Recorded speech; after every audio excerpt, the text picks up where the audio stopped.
السلام علیکم۔ آج ہم نیا ناول شروع کرنے والے ہیں۔ چلیے شروع کرتے ہیں۔ عشق کی پہلی منزل۔ آج مہاجبین کے کوٹھے پر اس لڑکی کی بولی لگ رہی تھی جس نے ساری زندگی اپنی عزت و نام کی حفاظت کی تھی۔ سب تماشائیوں کی نگاہیں آنے والی لڑکی پر تھے جس کا ایک بازو مہاجبین نے سختی سے پکڑا ہوا تھا۔ طبلے اور ڈھولک کی آوازیں آنا بند ہو گئے تھے۔ اس نے اسے گھسیٹتے ہوئے درمیانے میں لا کر کھڑا کر دیا۔ معصومیت اس کے چہرے سے عیاں تھی۔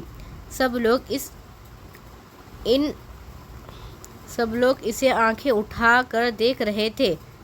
اس کے گرد لپیٹا ہوا دوپٹہ مہاجبین نے جھٹکے سے کھینچ کر دور پھینک دیا۔ اس نے بے بس نظروں سے اس جلاد صفت عورت کو دیکھا۔ خدا کے لیے ایسا مت کرو، میں ایسی لڑکی نہیں ہوں۔ آنسو زمین پر گر رہے تھے مگر مہاجبین نے اپنی انگلیاں اس کے بازو میں پیوست کر دیں۔ شروع کرو بولی۔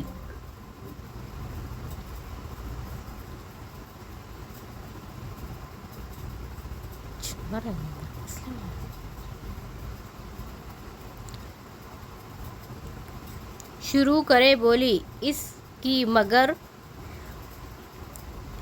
کی مغرور آواز اونچی ہوئی۔ 2 لاکھ۔ ایک خریدار کی آواز آئی۔ 5 لاکھ، 7 لاکھ۔ لوگ بڑھ چڑھ کر اس کی قیمت لگا رہے تھے۔ اس کے وجود پہ لرزہ طاری ہو گیا۔ اس نے سختی سے اپنی آنکھیں مینچ لیں۔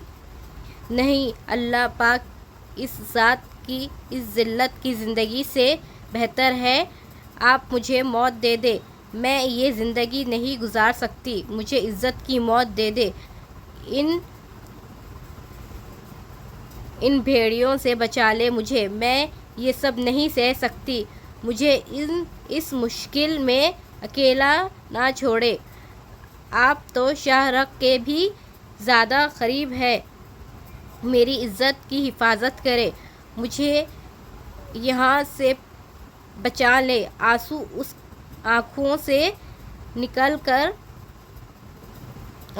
کی آنکھوں سے نکل کر کارپیٹ میں جذب ہو رہے تھے۔ اس کا جھکا ہوا سر اور جھک گیا۔ وہاں بیٹھے تمام عزت دار لوگ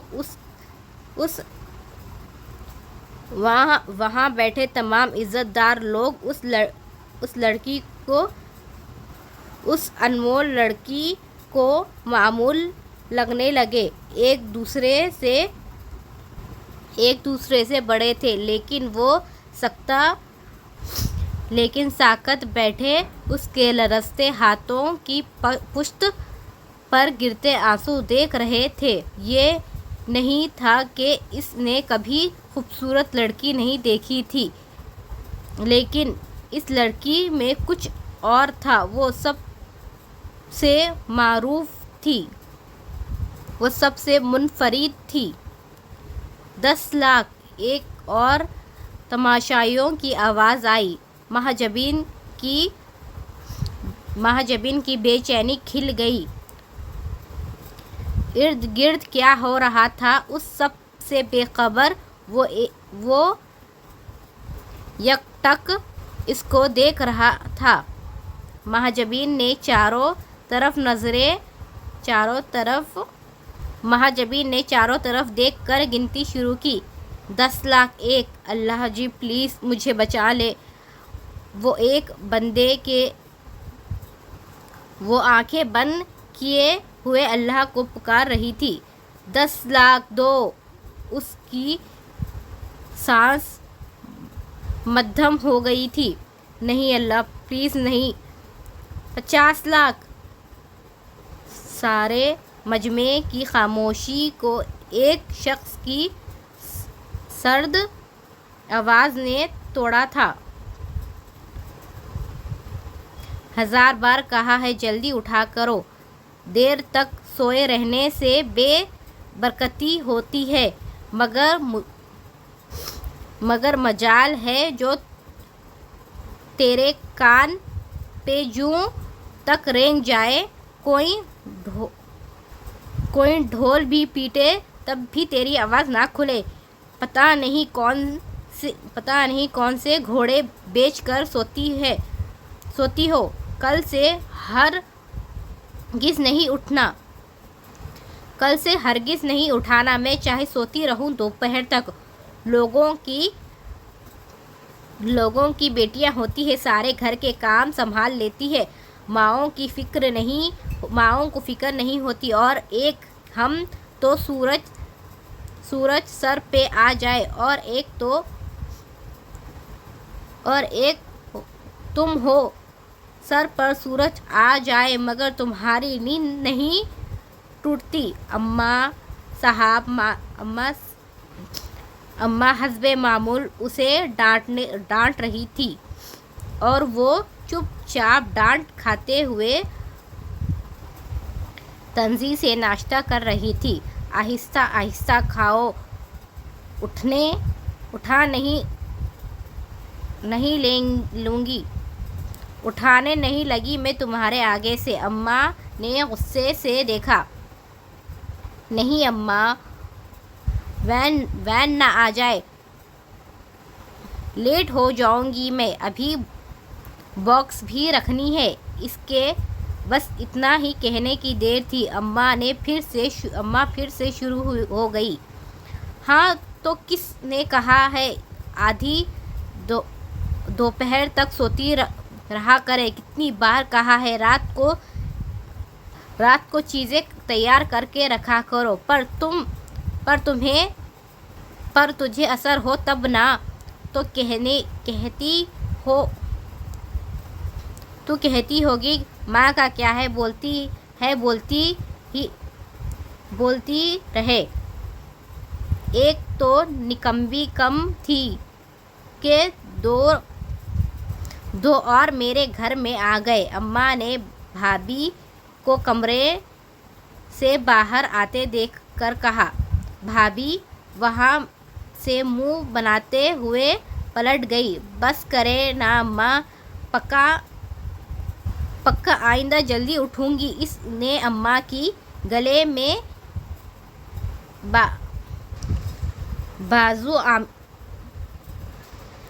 بازو حامل کرتے ہوئے پیار سے کہا۔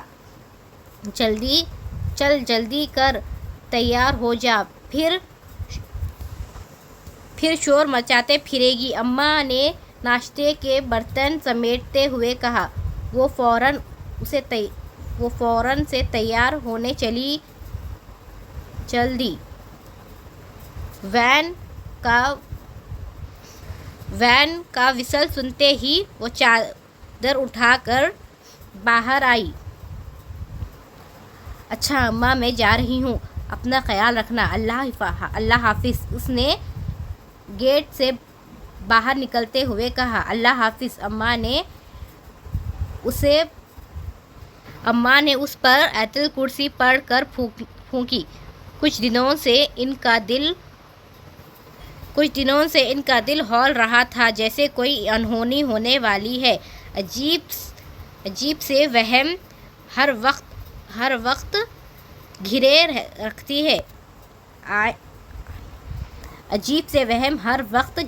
رہتے ہیں۔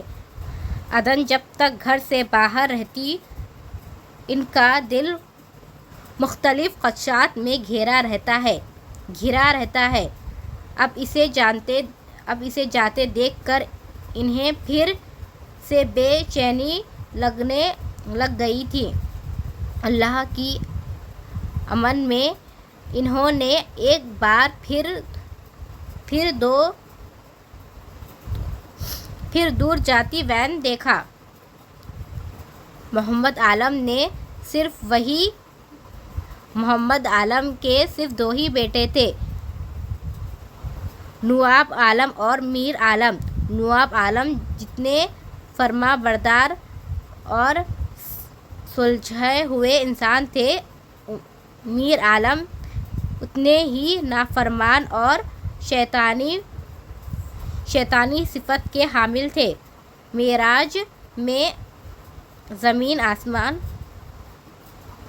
مزاج میں زمین آسمان کا فرق ہونے کے باوجود دونوں بھائی ایک دوسرے کے ساتھ محبت کرتے تھے۔ ان دونوں کی شادیوں کے بعد محمد عالم نے تمام زمینیں اور جائیداد ان میں آدھی آدھی تقسیم کر دی۔ چنانچہ وہ دونوں اپنی اپنی فیملیز کے ہمراہ الگ گھر میں شفٹ ہو گئے۔ نواب عالم کے 3 بچے تھے، عبداللہ، حیدر اور عدن، جبکہ میر عالم کے 4 بیٹے تھے۔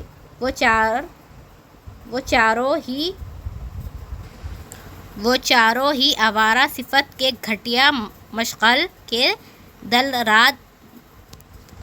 ددراہ تھے۔ نواب عالم کی جتنی قدر و منزل تھی، میر عالم گاؤں کی اتنی ہی ناپسندیدہ شخصیت تھے۔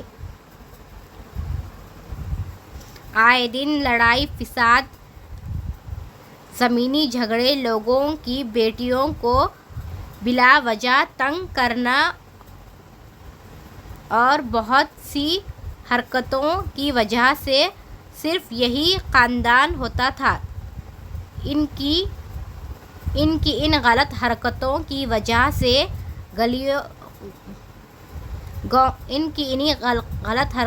وجہ سے گاؤں والے مل کر انہیں گاؤں سے نکل جانے پہ مجبور کر دیے۔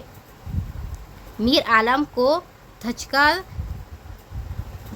اس وقت لگا جب پنچایت کے اس فیصلے میں نواب عالم بھی شامل تھے۔ وہ اس وقت وہ اپنے تینوں دوستوں کے ہمراہ کلب کی سیڑھیوں پر بیٹھے وسکی کی گھونٹ پر گھونٹ بھر رہا تھا۔ اندر نہ چلا تو ادھر ہی بیٹھ گیا ہے۔ احمر نے اسے سیڑھیوں پر بیٹھتا دیکھ کر کہا، "نو آئی ایم اوکے"۔ اس نے ایک اور گھونٹ بھر کر کہا۔ اس کی آنکھیں آہستہ سرخ ہو رہی تھیں، لیکن نظر اب بھی آنے جانے والے لوگوں پر مرکوز تھی۔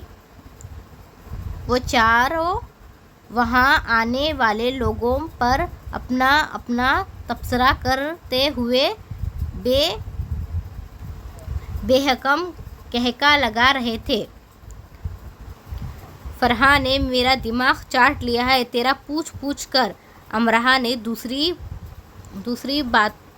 بوتل اس کی طرف بڑھاتے ہوئے کہا، "لوہار زہر لگتی ہے مجھے ایسی لڑکیاں"۔ اس نے دوسری بوتل بھی مانگنے کو منہ کو لگائی۔ "تو تجھے شہد کون سی لگتی ہے یہ مجھے بتا دے"۔ ارسل نے بے دھیانگی اندازے میں ہنستے ہوئے پوچھا، لیکن دوسری بوتل سے صرف چند گھونٹ لینے کے بعد ہی وہ جواب دینے سے قاصر تھا۔ "یہ شہر کی ایلیٹ کلاس کے بگڑے ہوئے نواب زادے تھے۔ ان تمام خوبیوں سے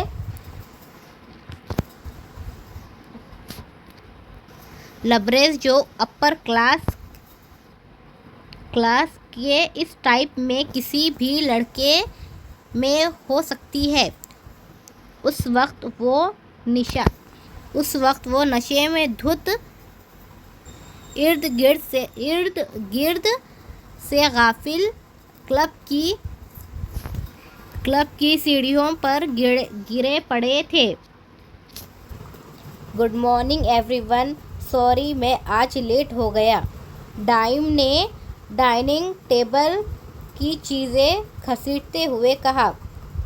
اٹس اوکے بیٹا، ہم عادی ہیں۔ طلعہ احمد کی بات پر وہ بتی سی نکال کر ناشتے کی طرف متوجہ ہو گیا۔ دیام، آج مجھے سمیہ کی طرف جانا ہے، کچھ دیر بعد سارا نے کہا۔ تو چلی جائیں ممی، اس میں پوچھنے والی کون سی بات ہے؟ اس نے لاپرواہی سے کہا۔ پوچھ نہیں رہی ہوں، بتا رہی ہوں کہ تم بھی میرے ساتھ چلو گے۔ نگاہوں میں نیہا کو شاپنگ کروانی ہے اور اتنے دن سے تم ان کی طرف نہیں گئے۔ آخر منگیتر ہے وہ تمہاری، کچھ تو خیال کیا کرو۔ او پلیز ممی، او پلیز موم، یوں تو مجھے ان فضول کے کاموں میں کوئی دلچسپی نہیں۔ منگنی کا مطلب یہ نہیں کہ میں اس کے پلوں سے ہی لگ کر بیٹھ جاؤں، میری اپنی بھی مصروفیات ہیں۔ کہ یہ کام آپ ہی کو مبارک ہو، اس نے بدتمیزی سے جواب دیا۔ جانتی ہوں میں اچھے سے تمہاری مصروفیات کو، انہوں نے دانت پیستے ہوئے کہا۔ ویری گڈ، یہ بہت اچھی بات ہے، اس نے اب بھی پہلے والے انداز میں ہی کہا۔ جسٹ شٹ اپ، تمیز سے بات کیا کرو میرے ساتھ۔ سارا کا دماغ گھوم گیا۔ کول ڈاؤن پلیز، کیا ہو گیا ہے آپ دونوں کو؟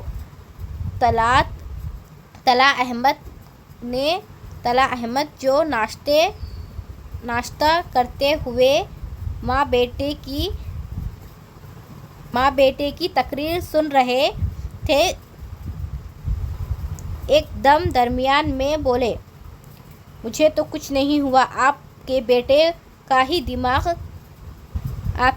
کا ہی دماغ ساتویں آسمان پر ہے، اسی سے پوچھیں کیا ہوا ہے اسے؟ سارا نے غصے سے کہا۔ ممی آپ سکون سے بیٹھیں، میں اٹھ کر ہی چلا جاتا ہوں۔ وہ چائے کا کپ ٹیبل پر پٹک کر باہر نکل گیا۔ کیا کرتی ہیں آپ؟ بچہ نہیں ہے وہ، اب بڑا ہو چکا ہے، آہستہ آہستہ سیکھ جائے گا سب کچھ، ہر وقت اس کے پیچھے مت پڑی رہا کریں۔ طلعہ نے تحمل سے انہیں سمجھایا۔ تبھی باہر سے گاڑی سٹارٹ ہونے کی آواز آئی۔ میں بھی یہی کہہ رہی ہوں، بچہ نہیں ہے اب وہ، اسٹڈیز کمپلیٹ ہے اس کی، جانتے بھی ہیں آپ آج کل کن لوگوں میں اٹھ بیٹھ رہا ہے وہ، کیا مصروفیات ہے اس کی؟ سارا نے پریشانی سے طلعہ صاحب کو دیکھا۔ ڈونٹ وری، اس عمر میں اولاد ایسی ہی ہوتی ہے، کرنے دو جو کرتا ہے، سمجھ آ جائے گا آہستہ آہستہ۔ انہوں نے لاپرواہی سے سر جھٹکا۔ سمجھ جائے گا نہیں، آپ سمجھائیں گے اسے، کل سے اپنے ساتھ آفس لے کر جائیں، ذرا ذمہ داری جب سر پر پڑے گی تب عقل ٹھکانے آئے گی اس کی۔ آئے گی۔ سارا نے پھر سے زور دیا۔ اوکے، جسٹ ریلیکس، بات کروں گا میں اس سے، انہوں نے آرام سے کہا۔ ان کی بات سن کر سارا بھی خاموشی سے جوس پینے لگی۔ شازیہ آج پھر وہ گاڑی ہمارا پیچھا کر رہی تھی۔ عدن نے تشویش سے شازیہ کو دیکھا۔ ہاں دیکھا تھا میں نے۔ یار حیرانی والی بات ہے، آخر کون ہے اتنا فارغ جو 2 ماہ سے ہماری وین کا پیچھا کر رہا ہے؟ ایسی بھی کیا دلچسپی کوئی بات ہے تو کلیئر کرے۔ اس طرح پیچھا کرنے کی کیا تک بنتی ہے؟ شازیہ نے بھی پریشانی سے کہا۔ ہاں نا، اور تمہیں تو پتہ ہے، گاؤں میں چھوٹی سی بات کا بھی بتنگڑ بن جاتا ہے، کوئی دیکھے گا تو کیا سوچے گا؟ عدن کی پریشانی کسی طور پہ کم نہیں ہو رہی تھی۔ چھوڑو بھی، اچھا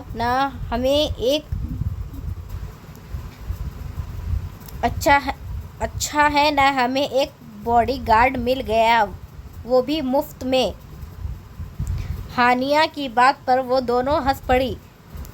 چھٹی کے بعد بھی جب وہ سب وین میں آ کر بیٹھے تو وین کے چلنے کے کچھ دیر بعد ہی کہیں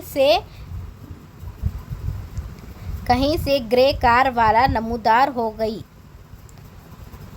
اف کیا مصیبت ہے، اسے کوئی اور کام نہیں ہے کیا؟ شنا نے غصے سے پیچھے آتی کار کو دیکھا۔ دفعہ کرو تم، ہمیں کیا، وہ جو مرضی کرے، ہمارا پابند تھوڑی ہے وہ۔ اندر سے عدن کا دل بھی کانپ رہا تھا، مگر بظاہر اس نے مضبوطی سے کہا۔ سب سے زیادہ ٹینشن بھی اسے ہی تھی کہ اس کا گھر ہی سب سے آخر میں آتا تھا، اور وہ کار اکثر گاؤں سے باہر ہی مڑ جاتی تھی۔ بعض اوقات وہ عدن کے وین سے اترنے کے بعد ہی واپس جاتی۔ اب بھی وہ پریشانی سے شیشے سے باہر نظر آنے والی دوڑتے منظرات کو دیکھ رہی تھی کہ اچانک وہ کار بالکل وین کے برابر آ گئی۔ اس نے چونک کر اندر بیٹھے شخص کو دیکھا، اس کی طرف دیکھ کر مسکرایا اور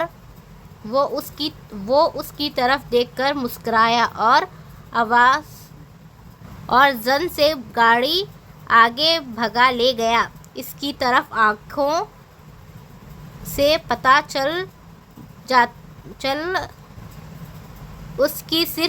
سے پتہ چل رہا تھا کہ وہ مسکرایا، آنکھوں کے علاوہ وہ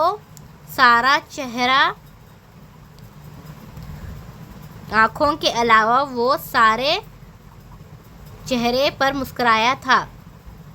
کون ہو سکتا ہے یہ؟ اس کے مسکرانے پر وہ جی جان سے کانپ گئی۔ یہ میری طرف ہی کیوں دیکھ رہا تھا؟ میں تو اسے جانتی تک نہیں ہوں۔ وہ اب تک اسی کیفیت میں تھی۔ شکر کرے مصیبت ٹل گئی۔ ہانیہ نے گاڑی کو آگے جاتے دیکھ کر کہا۔ عدن، کیا ہوا؟ تمہارا رنگ کیوں پیلا ہو رہا ہے۔ نہیں تو میں ٹھیک ہوں۔ اس نے منہ پر ہاتھ پھیر کر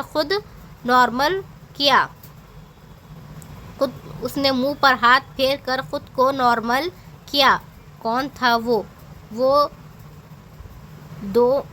وہ 2 ماہ سے کیوں پیچھا کر رہا ہے؟ آخر چاہتا کیا ہے وہ؟ اس کے ہاتھ اب بھی کانپ رہے تھے۔ گھر پہنچنے تک وہ اسی حالت میں رہی تھی۔ عدن، کیا بات ہے؟ طبیعت تو ٹھیک ہے تیری؟ جب سے آئی ہو اسی طرح لیٹی ہوئی ہو۔ کوئی مسئلہ ہے کیا؟ شام تک بھی جب وہ غائب دماغ رہی تو اماں نے کہا، نہیں اماں، بس سر میں درد ہے، اسی لیے۔ اس نے وقتی بہانہ بنا کر انہیں ٹال دیا، لیکن اگلے روز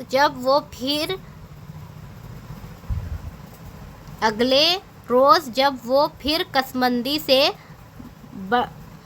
پڑی رہی تو اماں نے تشویش سے اسے دیکھا۔ تو بتاتی کیوں نہیں ہے کیا ہوا ہے تجھے؟ کالج بھی نہیں گئی آج؟ سب ٹھیک تو ہے؟ وہ تو کبھی بیماری میں بھی چھٹی نہیں کرتی تھی، تو پھر آج اماں کا پریشان ہونا بجا تھا۔ ٹھیک ہوں اماں، بس آج دل نہیں کر رہا جانے کو۔ بیٹا، اولاد چاہے جتنی بڑی ہو جائے، ماں باپ جتنا تجربہ کبھی حاصل نہیں کر سکتی۔ کوئی مسئلہ ہے تو تو بتا نا۔ تو مجھے اپنی پریشانی نہیں بتائے گی تو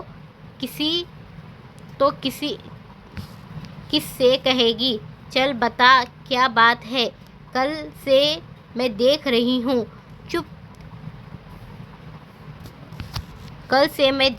ہوں جب سے تو آئی ہے پریشان ہے۔ کسی نے کچھ کہا کیا؟ اوفو اماں، آپ کی تو CID والی نظر ہے۔ کچھ نہیں ہوا مجھے، بس بور ہو گئی ہوں روز جا کر، اس لیے سوچ رہی ہوں 2-4 چھٹیاں کر لوں۔ اسٹڈیز کا برڈن ہے اور کچھ نہیں۔ خود خواہ اتنی ٹینشن نہ لیا کریں۔ وہ ہنستے ہوئے ان کی گود میں سر رکھ کر لپٹ گئی۔ اماں کی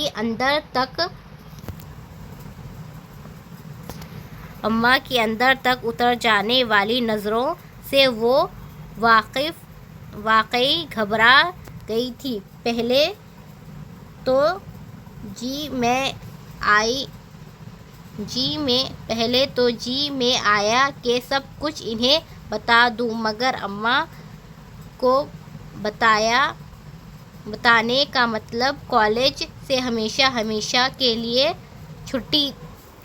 چھٹی تھا۔ وہ تو اب اس کے معاملے میں حد سے زیادہ محتاط تھی۔ اس کا گریجویشن کا آخری سال تھا۔ اب وہ گھر بیٹھ کر اپنی ساری محنت پہ پانی نہیں پھیر سکتی تھی۔ ہاں، وہ ابھی کچھ دن کالج نہیں جائے گی، ہو سکتا ہے سب ٹھیک ہو جائے گا۔ وہ اماں کی گود میں سر رکھے سوچ رہی تھی، میں ٹینشن نہیں لوں گی تو کون پرواہ کرے گا تیری؟ بس ایک بات یاد رکھنا، ماں باپ سے کبھی کچھ نہ چھپاتی کچھ نہیں چھپاتے، وہ عمر کے جس بھی حصے میں پہنچ جائے، ان کے پاس اولاد کے ہر مسئلے کا حل ہوتا ہے۔ ایک بار والدین کا سایہ سر سے اٹھ جائے تو کہا جائے تو پناہ نہیں ملتی۔ وہ اس کو بالوں میں ہاتھ پھیرتے ہوئے سمجھا رہی تھی۔ اماں کی باتوں سے لگ رہا تھا کہ وہ مطمئن ہو گئی ہے، مگر پھر بھی انہوں نے اسے دوبارہ نہیں کر دیا۔ دیم، تمہاری ممی بہت پریشان ہے تمہاری وجہ سے، طلحہ نے ریموٹ سے چینل چینج کرتے ہوئے کہا۔ اچھا، وہ کیوں؟ وہ موبائل چھوڑ کر باپ کی طرف متوجہ ہو گیا۔ تم اب فری ہو تو کل سے آفس جوائن کرو۔ اوہ نو ڈیڈ، مجھے بزنس میں بالکل بھی انٹرسٹ نہیں ہے۔ تو تمہیں انٹرسٹ ہے کس چیز میں؟ وہی بتا دو جو کام بھی کہا تمہیں، اس میں تمہیں انٹرسٹ ہی نہیں ہوتا ہے۔ چاہتے کیا ہو تم آخر؟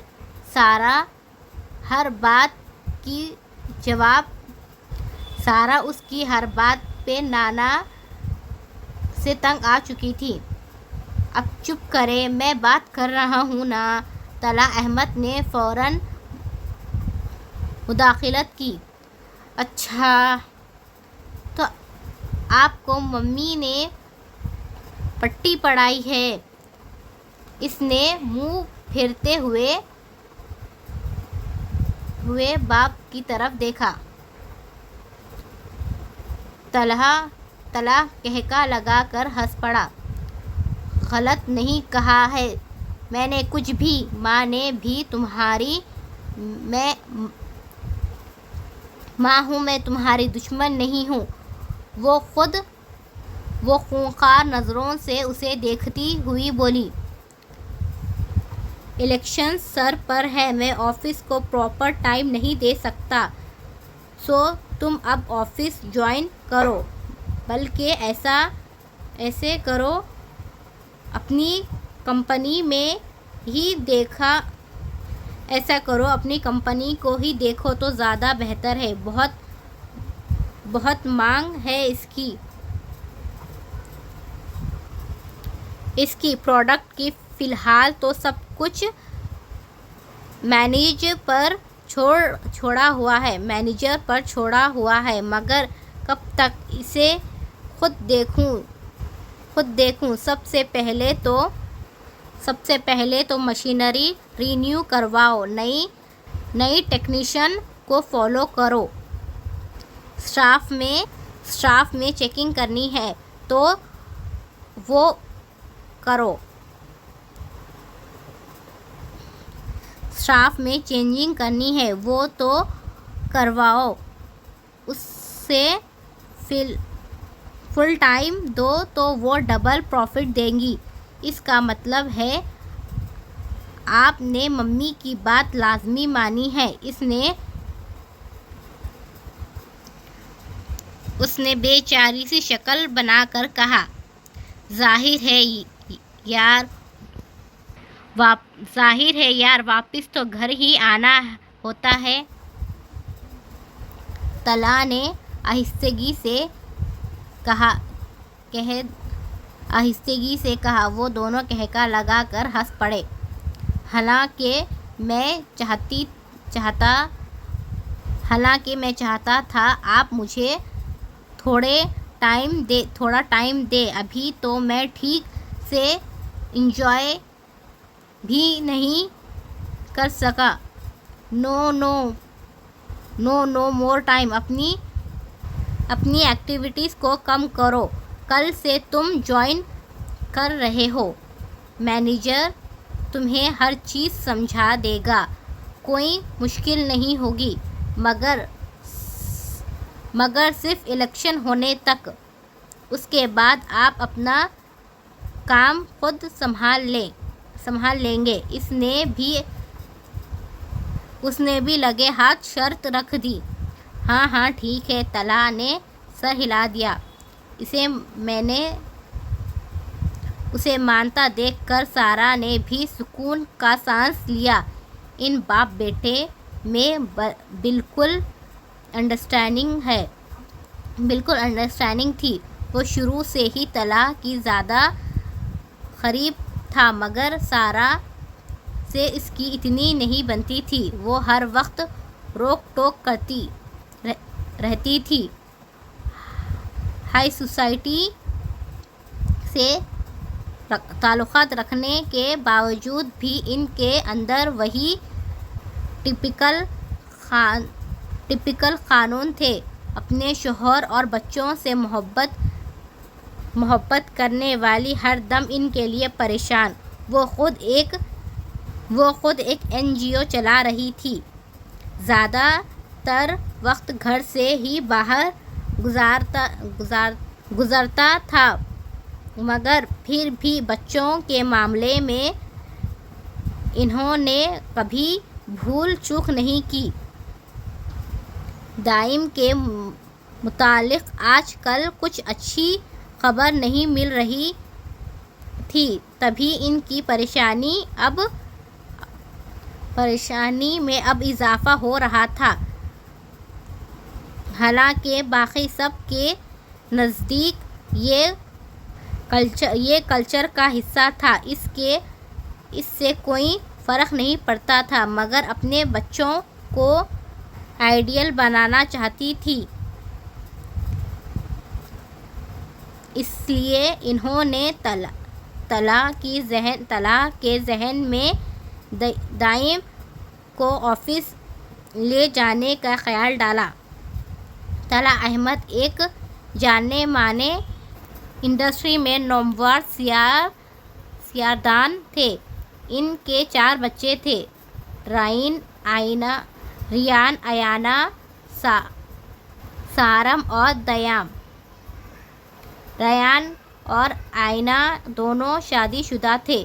شادی کے بعد ریان کی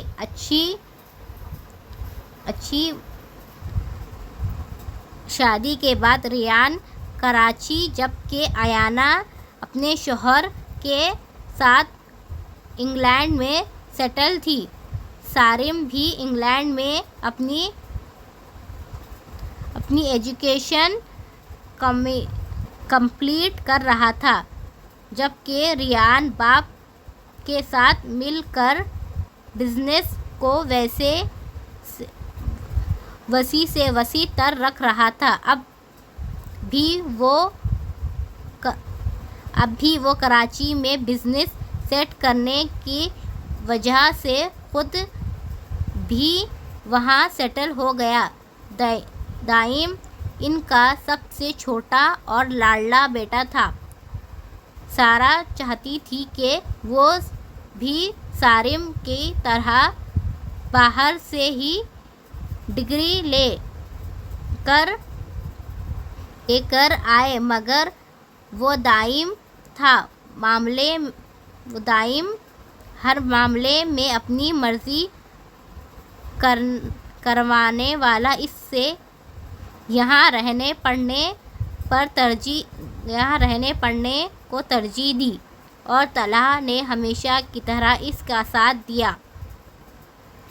آج سارم واپس آ رہا ہے، شام کی فلائٹ ہے، سارا نے طلحہ اطلاع دی۔ کیوں؟ کیا مطلب کیوں؟ گھر آ رہا ہے، وہ پابندی ہے کیا اس کے آنے پہ؟ اف ممی، آپ تو میری ہر بات کو الٹا سمجھتی ہیں۔ میں یہ پوچھ رہا تھا کہ وہ ہمیشہ کے لیے پاکستان آ رہا ہے یا کچھ دنوں کے لیے؟ یہ تھوڑی کہا کہ وہ گھر ہی نہ آئے، اس نے منہ بناتے ہوئے کہا۔ ابھی اس کے چند تہذیب رہتے ہیں، پھر یہیں وہ ہمیشہ کے لیے آئے گا۔ لیکن تم اپنے آفس کو اس کے حوالے کرنے کے خواب دیکھنا چھوڑ دو، اپنا کام خود سنبھالو۔ کیوں؟ میں کیوں دوں گا اس کو؟ I can run it in my belief۔ وہ انگلی میں چین گھماتا باہر کی طرف بڑھ گیا۔ صارم سے اس کی گاڑی ہی چھینتی تھی۔ وہ جب بھی کہتا صارم ڈیڈی کی طرح اس کی ہر بات مانتا۔ اب بھی اس نے یہی سوچا تھا کہ صارم کے آتے ہی وہ آفس اس کے حوالے کر ہر ذمہ داری سے آزاد ہو جائے گا، مگر ممی نے ایک بار پھر اس کی ساری خوش فہمیوں پہ پانی پھیر دیا۔ رات کے اس پہر دونوں اپنے دوستوں کے ہمراہ سگریٹ پی رہے۔ رات کے اس پہر وہ اپنے دوستوں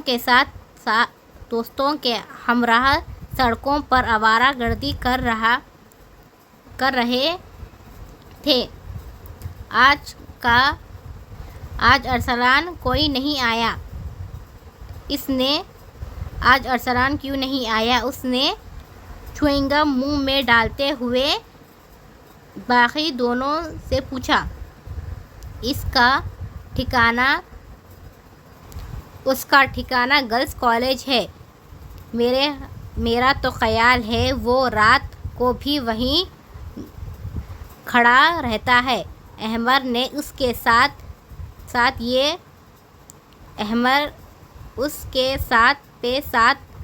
اس کے ہاتھ پر ہاتھ مار کر ہنسا۔ تبھی اس کے موبائل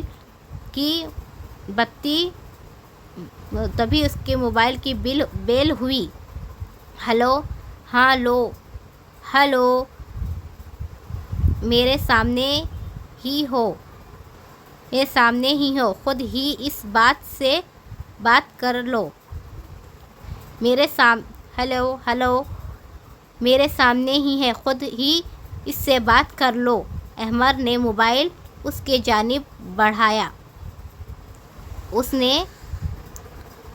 نے اچنبھے سے فون پکڑا اور کان کو لگایا۔ ہلو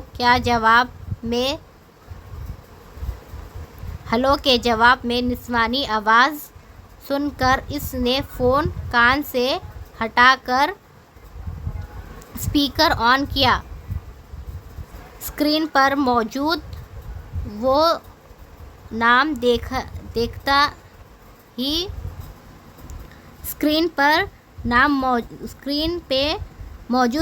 دیکھتے ہی ماتھے پر بل پڑ گئے۔ اس نے فون کاٹ کر واپس احمر کی طرف اچھال دیا۔ تجھے کون سی آگ لگی تھی جو پہلی بار ہی میں میرے متعلق ساری انفارمیشن اسے دے دی؟ عجیب بلا پیچھے پڑ گئی۔ احمر نے جواب میں ہنستے ہوئے موبائل کھینچ لیا۔ تو اس کا فون کیوں نہیں اٹھاتا؟ بیچاری ہمیشہ یہی کہتی ہے، میں جب بھی اسے فون کروں اس کا نمبر آگے سے مصروف ہی ہوتا ہے۔ میں نے اس کا نمبر بلاک لسٹ میں ڈالا ہوا ہے۔ اس کی بات سن کر ان دونوں کے منہ سے ہنسی کا فوارہ پھوٹ پڑے۔ ویسے ایک بات تو ہے، حل تو بھی کیا ہے؟ ہال تو بھی گیا تھا۔ وہاں جا کر شاہ رخ نے اسے آنکھیں مارتے ہوئے کہا، ظاہر ہے کوئی بھی نارمل انسان پہلی بار وہاں پر جائے تو ایک بار پاگل تو ضرور ہو جاتا ہے۔ پھر دوبارہ کب جانے کا ارادہ ہے؟ صارم نے پوچھا۔ فی الحال تو موڈ ہے، ٹائم نہیں، پھر کبھی دیکھیں گے۔ چل جیسے تیری مرضی، جب موڈ ہو تب بتانا۔ وہ دونوں اس کے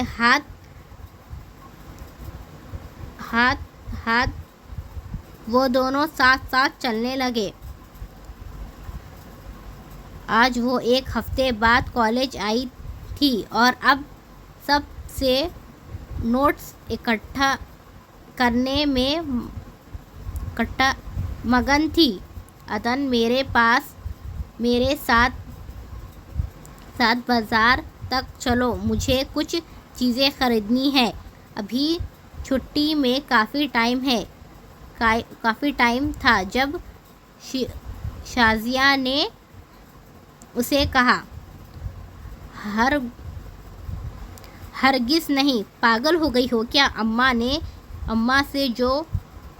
اماں سے جوتے کھانے کا کوئی شوق نہیں ہے مجھے۔ پلیز یار، مجھے کچھ چیزیں لینی ہیں، ارجنٹ۔ ہم وین کے آنے سے پہلے واپس آ جائیں گے۔ پلیز منع مت کرنا، مگر پلیز نہ منع نہیں کرو۔ وہ ہانیہ کی بچی بھی نہیں جا رہی، اب کس کے ساتھ جاؤں میں؟ اچھا تو پھر وین کے آنے سے پہلے ہی آنا ہے، دیر بالکل نہ ہو۔ کچھ پیشو پش کے بعد وہ بالآخر راضی ہو گئی۔ چادر اوڑھنے کے بعد وہ اس کے ہمراہ چل دی۔ سڑک پر تیز چلتے ہوئے عجیب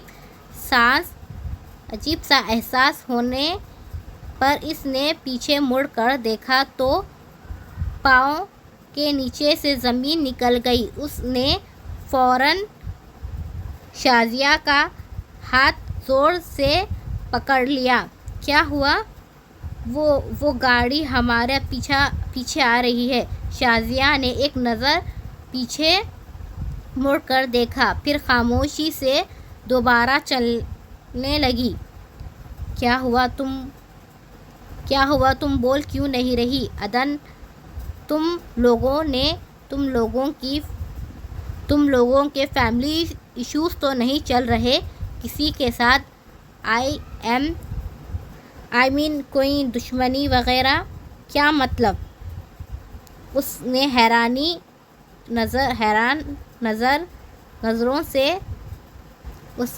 نظروں سے شنا کو دیکھا۔ تم پچھلے ایک ہفتے سے کالج نہیں آئی تو پورا ایک ہفتہ ہی اس کی گاڑی نے بھی وین کا پیچھا نہیں کیا، مگر آج ہی یہ گاڑی پھر سے جسٹ شٹ اپ شازیہ، تم مجھے ایسی سمجھتی ہو؟ نہیں یار، غلط سمجھ رہی ہو۔ میں نے اسی لیے پوچھا کہ کوئی فیملی ایشوز نہ ہو کسی کے ساتھ۔ اس کے دماغ میں جھکڑ چلنے لگے۔ ہماری تو کسی کے ساتھ کوئی دشمنی نہیں ہے، تو پھر یہ کون ہے؟ ایک بات تو واضح تھی کہ وہ اسی کے پیچھے آتا تھا۔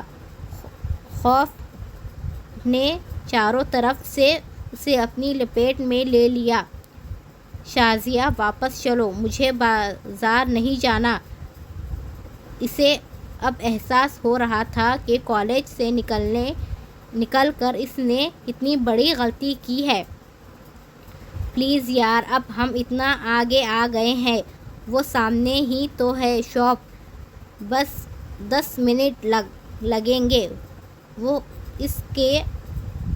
وہ اس کا ٹھنڈا ہاتھ تھامے تیز تیز چلنے لگی۔ ایک بار پھر اس نے پیچھے مڑ کر دیکھا، لیکن اب وہ گاڑی وہاں نہیں تھی۔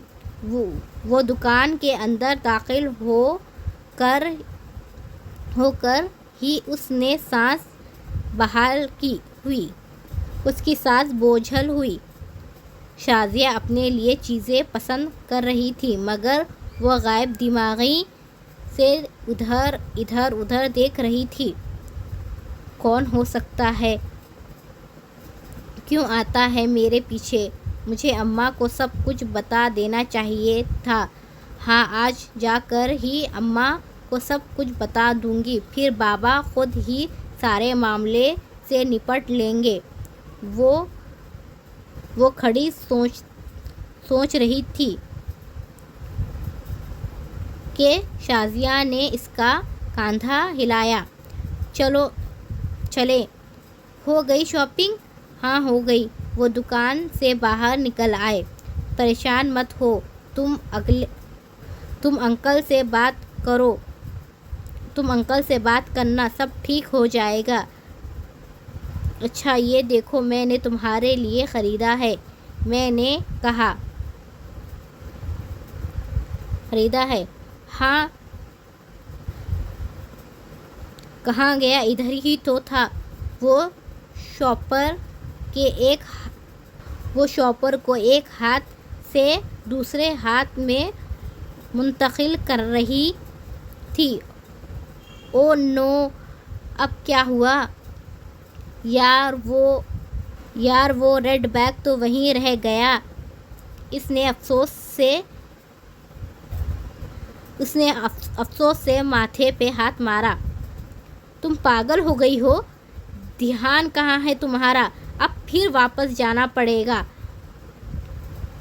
اگر وین آ گئی تو؟ سوری یار، وہ پیچھے ہی تو ہے دو دکان، میں ابھی لائی، بس 1 منٹ۔ وہ دوڑتے ہوئے واپس اسی دکان میں گھس گئی۔ عدن وہیں سڑک پر کھڑی پیچھے مڑ کر اسے دیکھ رہی تھی۔ السلام علیکم مس عدن، نواب عالم، کیسے مزاج ہیں آپ کے؟ وہ جو کوئی بھی تھا اس کے بالکل قریب آ کر کھڑا ہو گیا۔ کون ہو تم؟ وہ بدک کر 2 قدم پیچھے ہٹی۔ یہ بھی پتہ چل جائے گا، اتنی جلدی بھی کیا ہے؟ یہ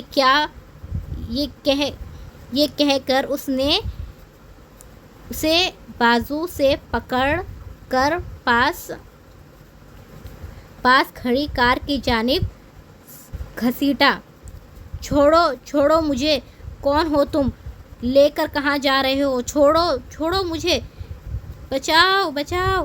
وہ چیختے ہوئے لوگوں کو مدد کے لیے پکار رہی تھی۔ اچھا ٹھیک ہے، اب ہم اس ایپیسوڈ کو یہیں ختم کرتے ہیں۔ اب میں اگلا ایپیسوڈ کل پڑھوں گی۔ اور ہاں، پلیز میرے چینل کو سبسکرائب بھی کر لینا، کامنٹس بھی کرنا۔ مجھے تو لگ رہا ہے کہ وہ عدن ہی تھی جو بازار میں لڑکی تھی نا، اسی لیے سوری، ایسے سسپینس پہ روکنا پڑ رہا ہے، میرے سر میں بہت درد ہو رہا ہے، اسی لیے میں کل پڑھوں گی اگلا ایپیسوڈ، ٹھیک ہے؟ اللہ حافظ۔ مجھے خود بھی جاننا ہے کہ یہ کون ہے اور ایسا عدن کو کیوں کھینچ کر لے کر جا رہا تھا، بٹ میرے سر میں سچ میں بہت درد ہو رہا ہے، اسی لیے میں یہیں روک رہی ہوں، ٹھیک ہے؟ اللہ حافظ۔